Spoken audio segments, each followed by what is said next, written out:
ನಮಸ್ಕಾರ. ಕವಿತೆ ಜೊತೆಗೆ ನಾನು ಎನ್ನುವ ಈ ಕಾವ್ಯ ಸರಣಿಯ ಮತ್ತೊಬ್ಬ ಇವತ್ತಿನ ಕವಿ ಎನ್ ರವಿಕುಮಾರ್ ಟೆಲೆಕ್ಸ್ ಅವರ ಒಂದು ಪದ್ಯವನ್ನು ಇವತ್ತಿನ ದಿವಸ ನಿಮ್ಮ ಮುಂದೆ ವಾಚನ ಮಾಡ್ತಾ ಇದ್ದೇನೆ. ಕಾವ್ಯದ ಶೀರ್ಷಿಕೆ ಒಂದು ಉಗಾದಿ ಕವಿತೆ. ಹಬ್ಬ ಊರಿಗೆ ಊರೇ ಹುರುಪುಗೊಂಡು ಸರೀಕರೆಲ್ಲ ಹೊಸ ಬಟ್ಟೆ ತೊಟ್ಟು ಹಸಿರು ತೋರಣ ಬಿಸಿ ಹೂರಣ ಗಮಲಿನಲ್ಲಿರಲು.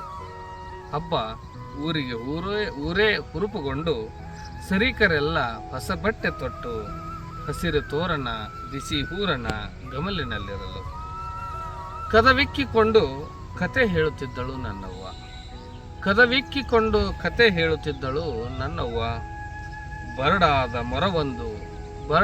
ಮರವೊಂದು ಮತ್ತೆ ಮೈದುಂಬಿ ಚಿಗುರುವ ಮಾಯಾಕಾರನ ಕತೆ. ಬರಡಾದ ಮರವೊಂದು ಮತ್ತೆ ಮೈದುಂಬಿ ಚಿಗುರುವ ಮಾಯಾಕಾರನ ಕತೆ. ಅಂತಿಂತ ಕಥೆಯಲ್ಲ. ಸೀಮೆಯ ದಾಟಿ ಸತ್ತ ಹೊಲೆಯ ಚಿತೆಗೆ ಒಣಸೌದೆ ತರಲು. ಉಪ್ಪು ಮೆಣಸು ಬೆಲ್ಲ ಬೇಳೆಯ ಹೊಂಚಲು. ಹೋದ ಬರಿಗಾಲ ತನ್ನೊಡೆಯನ ಕತೆ.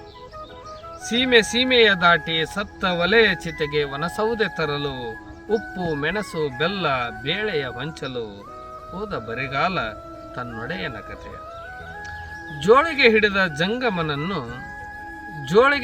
ಜಂಗಮನನ್ನು ಹೋಳಿಗೆ ಬೆಂದಿಲ್ಲ ಮುಂದೋಗೆಂದು ಸಾಗಿಸಿದಳು. ಕಂಠ ಹೊಡೆದ ಮಡಿಕೆ ಸಾಲುಗಳಲ್ಲಿ ಸಂಕಟಗಳದ್ದೇ ಊರನ. ಕಂಠ ಹೊಡೆದ ಮಡಿಕೆ ಸಾಲುಗಳಲ್ಲಿ ಸಂಕಟಗಳದ್ದೇ ಹೂರಣ. ಗಂಟಲು ಒಣಗಿದಂತೆ ಕಣ್ಣ ಬಾಣಿಯ ನೀರ ಬಸೆದು ಕುಡಿಸುತ್ತಲೇ ಇಂದ್ರಲೋಕದ ಅಮೃತ ಸರೋವರವ ತೋರಿಸುತ್ತಿದ್ದಳು.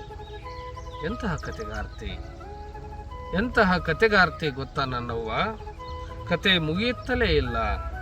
ಚಂದ್ರ ಮೂಡುವ ಹೊತ್ತಿಗೆ ಹಬ್ಬ ಮುಳುಗುವ ವೈಭವದ ಕತೆ ಅದು. ಕತೆ ಮುಗಿಯುತ್ತಲೇ ಇಲ್ಲ. ಚಂದ್ರ ಮೂಡುವ ಹೊತ್ತಿಗೆ ಹಬ್ಬ ಮುಳುಗುವ ವೈಭವದ ಕತೆ ಅದು. ನಿದ್ದೆಯನ್ನೇ ತಟ್ಟಿ ಮಲಗಿಸಿ ಮೊರೆ ಇಡುತ್ತಾಳೆ. ಆಗಾಗ್ಗೆ ಶಾಪ ಸುಯ್ಯುತ್ತಾಳೆ. ಕಣ್ಣ ಮನವಿಲ್ಲದ ದೇವರ ಮನೆ ಉರಿಯಲೆಂದು ಮುಂದಿನ ಉಗಾದಿಗಾದರೂ ಒಲೆ ಉರಿದು ಹೋಳಿಗೆ ಬೇಯಲೆಂದು. ಧನ್ಯವಾದಗಳು.